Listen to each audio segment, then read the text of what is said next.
Do we have an intro? Do we just go into it? We're just, I guess, just celebration. Welcome to the GOTY cast with your host, Erik, and that's your cue. Right. Hello, everyone. Welcome to Hello. the Do do do do. Yeah, GOTY cast. the GOTYcast. Like Yeah, the with really John great, Travolta. yes, the really great John Travolta movie. Yeah, so this was an idea that I presented to Erik, and originally I had a time and place where, so basically what the concept of the show is, you know, game of the years. We all have them, right? And I thought it'd be a fun year to just discuss all of our favorite game of the years, just so then you all get an understanding of a lot of, when we come to the table with video games we want to play, or our knowledge on them, what some of our favorites are. Erik ended up going all the way to 2000, which was longer than I thought, but then it mathematically worked out because then we could do two a month. So yeah, we're That's just gonna content. that is content. Two a month. We're gonna be exhausted, but it was exciting of an idea, and it's literally what you think it's going to be. We're going to talk for like maybe 15 minutes each or so, maybe longer, less, whatever, depends on the game. And then you'll probably see some gameplay on the screen. This time I can't capture his early on. I was able to capture some of mine, and you can judge me all you want for how good or bad I am at these games. Um, but yeah, so 2000, we were 5 years old, When the year ended, 5 years old. and we were babies. And for me, I know for me specifically, I don't know if Erik can speak on this, but for me, a lot of what my games were that I played at that time were not the games that people go on to say are the greatest, whatever. Some of them might be, but because we were children, and I was a handheld gamer at the time. So so Handheld, baby. so That's a what you lot need. a lot of the stuff I had to kind of go back to. And 2000 was an interesting year. We're also going to discuss or not discuss, we're going to mention our runner up as well. My runner up is Perfect Dark. It's a great game. It was Rare doing what Rare did best with those first person shooters, and When it's they said we couldn't get the James Bond license again, I guess we'll do our own thing. yeah, I guess we'll move on to do that. So yeah, a great game. But my game of the year for 2000 is a game that, again, when Erik went all the way to 2000, I was like, crap, I need to figure out my games. And there was one game that popped up. And what's so funny is, even before I picked this, Erik brought this up to me, but I knew this a long time ago. It's like one of the most well-reviewed games of like all time. Like all time. Like, and it's just so funny to me because of the game. And that is the revolutionary Tony Hawk's Pro Skater 2.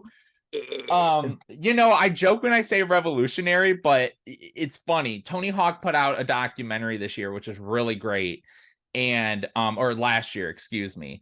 And in the documentary, he brings up doing the Pro Skater games. And at the time, there really wasn't a skating game. Like, that wasn't a thing. And when Tony Hawk branded these games, it was the same of Madden, where it was like, I know there's other maybe football games and whatnot, but it's Madden 13, Madden whatever. So Tony Hawk kind of revolutionized that. We only really got like Skate since then, but Yeah.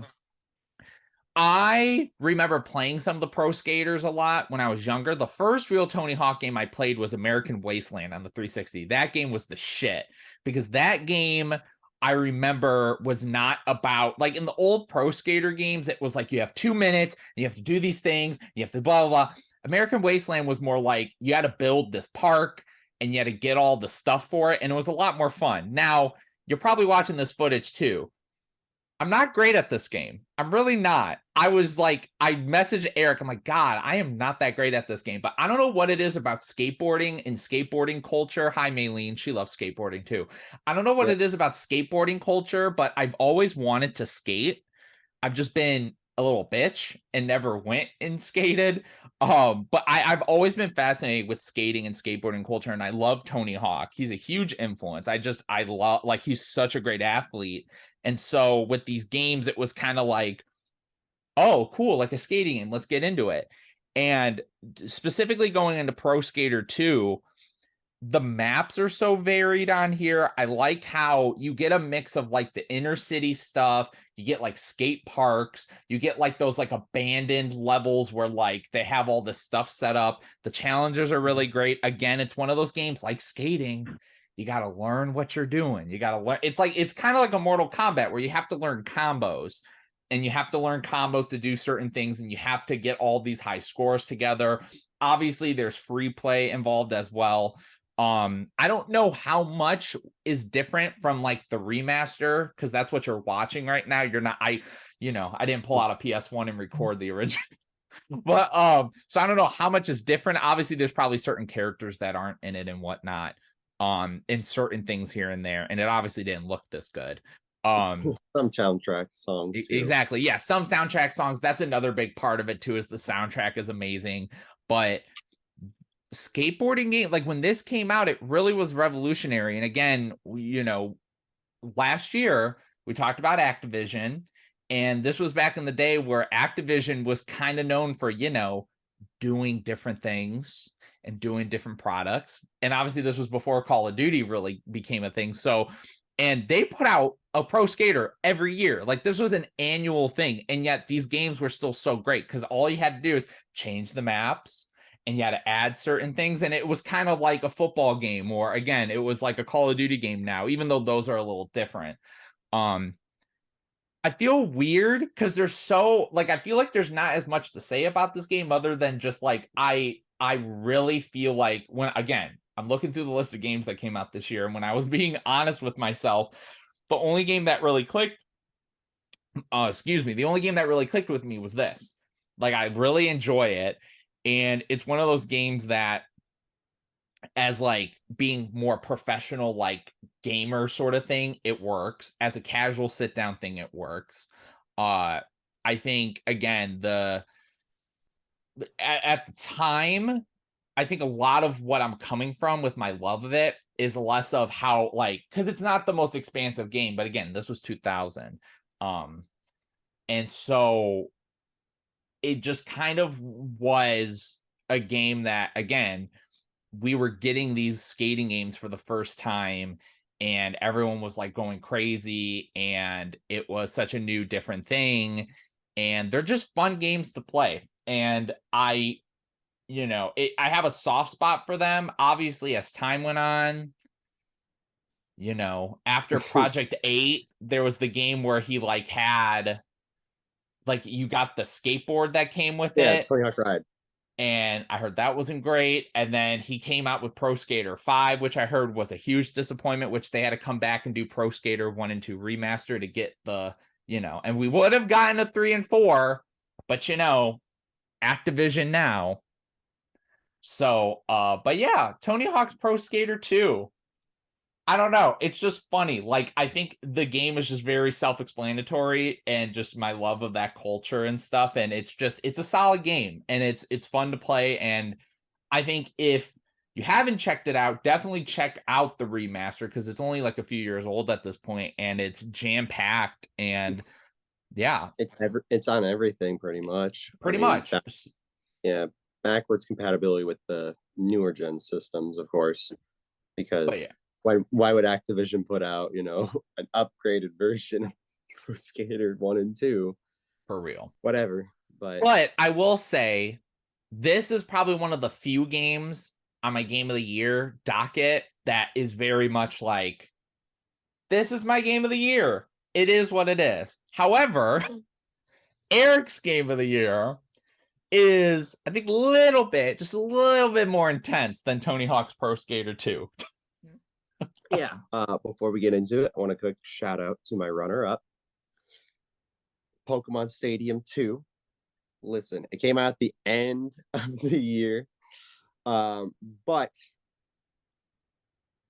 it brought in Gen 2 Pokemon. It brought in the mini games, which are fucking banger with friends. Um, and all these different new modes from the first game. Like the first game's good and you can still play it, but like, why would you want to play that one if you owned Stadium 2? So, Exactly. but that's not my game of the year. My game of the year, it's a part of a franchise that's existed. This celebrated its 30th not too long ago. And uh, some people would say that this game is weaker than the game that came before it. And I'm part of those people that say, nope, this is the best of the N64 games. And that's going to be Zelda Majora's Mask. Holy This baby is shit. The gold. OG cartridge. Yeah. So when it comes to Majora's Mask, the reason why this one sticks out more to me than the previous one, Ocarina of Time, is its fucking dark ass tone. This game is depressing as all hell. You start out with getting uh getting knocked your horse taken away. And then the Skull Kid wearing the Majora's Mask is like, you look like a little fucking little tree thing. I can't remember what the name of it is on the top of my head. Then he turns you into this little dude, little wood dude, and you're walking around and you shoot little pellets, and you're not Link or whatever you named your character. Um, and then you come to find out, oh hey, the moon is crashing down from the sky and will destroy everything in 3 days. And you're like, how can I do that when I'm this little plant dude? Come to find out, with the power of the ocarina, from the Ocarina of Time, because this is technically a sequel to it, but kind of not, but whatever. The timeline for Zelda is confusing. Don't ask me about that. You have the ability to time travel and start back at the beginning of the first day. Now, it's not like you lose all your abilities or anything. You stay the same progress. But everyone in the town, everyone in the area, and things like that, they don't remember you. But you could continue those plot lines, like the little side missions, to progress with those characters. Like you already know what their problem is. You can go try to find certain person to react to it, things like that. There's this one of them, my favorite ones is there's this romance that's going around, and the boy's like, I don't know what to do, and the girl's like, I do like him though, and then you try to bring them together on the third day, right before the moon crashes. Like, at least we can die together, and you're like, holy fuck, this is sad. um the antagonist of the Majora's Mask itself, because Skull Kid's not really the antagonist, he's just a boy that happened to have a crap life, and the Majora's Mask just kind of made his life a little bit spicier, but not in a good way. Is very interesting. The whole mask mechanic in the game is very interesting because you get a set. Your main set is of 3 masks. One of a see, I know these the species in Zelda, but the names to me don't come to the top of my head. But as soon as you say it, I'm like, it's that one. It's that one. It's that one. You get like the big rock mountain people. You got, of course, your little tree, and then you have a fish dude. And if you collect, there's also a little mask that you collect throughout the game for side quests, from helping out people and things like that. If you collect all those masks in the game, you get the Fierce Deity Link.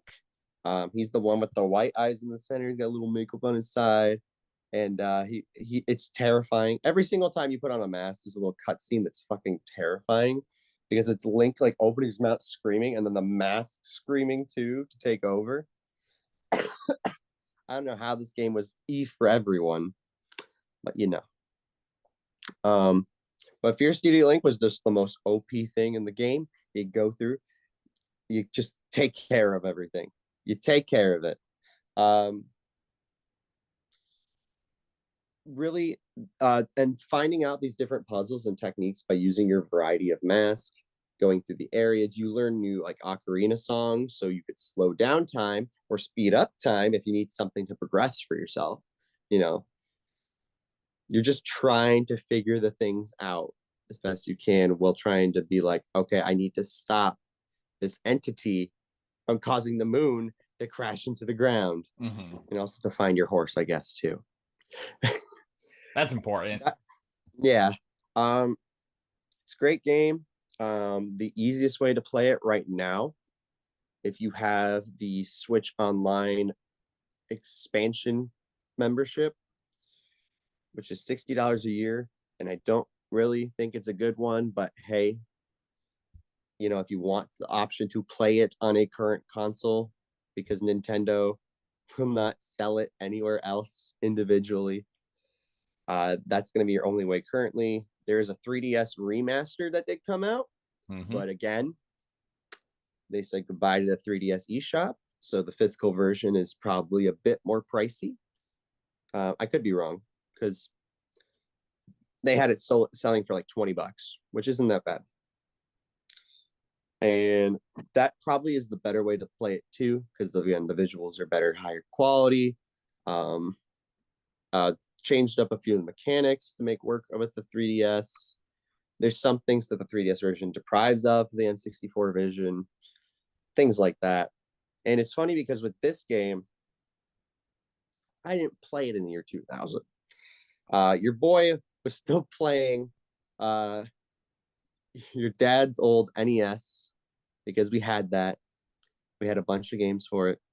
It's a fun time. I never had an N64 until a few years ago. I got one for pretty cheap before all the price hikes. I got a lot of games before those stupid price hikes. But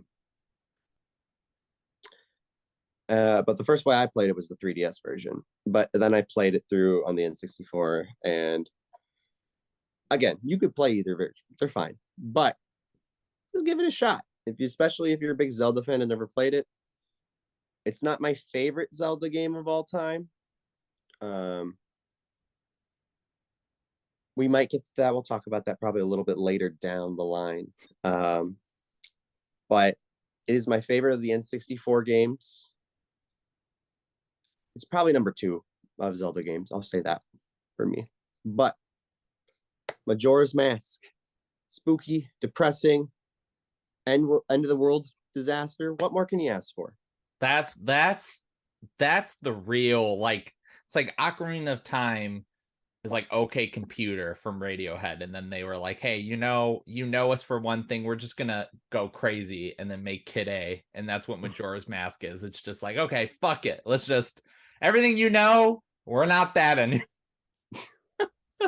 Just going crazy with your expectations. No, that's a good one. Again, I like how, just like with me, some of our earlier game of the years, it's more of we're looking back going, oh yeah, that's my favorite game of the year. Like, because again, like with us, I think when we get to our golden era, where like you and I would play like in middle school and high school, those games I think were our easiest ones to like lock, because we were playing games constantly. I think it's the earlier games and maybe some of the newer ones where it was like, we're adults. We have shit going on. And then like when we're younger, like you said, we're not playing games like this. But in that like 360 PS3 era, you're probably going to get a lot more stories from those of like, yeah, the day it came out. The earlier games are definitely, from me at least, you're going to hear, this was a big part of my childhood in some cases. Oh, yeah. And like, it is what it is. It is what it is, but Tony Hawk's Pro Skater 2, Majora's Mask, that's the beginning of our Game of the Year cast from 2000. We could have went earlier. We could have said from the year we were born. But that's not going. We didn't play those games because none of us owned a SNES or a PlayStation 1 really. But if you guys or gals or non-binaries, if any of you want to help us, so maybe we can do that, go support your boys at the Warren Rascals. Like, comment, subscribe, tell your friends, tell your family. We're doing a Game of the Year cast twice a month this entire year. It's going to be super exciting. Again, you're going to get some weird games. We're going to get some games that maybe we agree on. Maybe we'll have just one Game of the Year for a year. Who knows? And yeah, it's going to be exciting, but just join us. And obviously, if you're watching this, what's your favorite game of 2000? There's a lot. No, I know there Counter-Strike are a came lot. out, Diablo 2, right? Or the first Diablo came out. I think it was Diablo 2 came out in 2001. Diablo 2, because it took forever for Diablo 3 to come out. But yeah, there's some gems. There's some gems from 2000. So definitely leave it in the comments below. But yeah, thank you all so much for watching. This is exciting, and I think it's just gonna get crazier, more exciting from here. So yeah, Erik, anything else? Something. Toodaloo.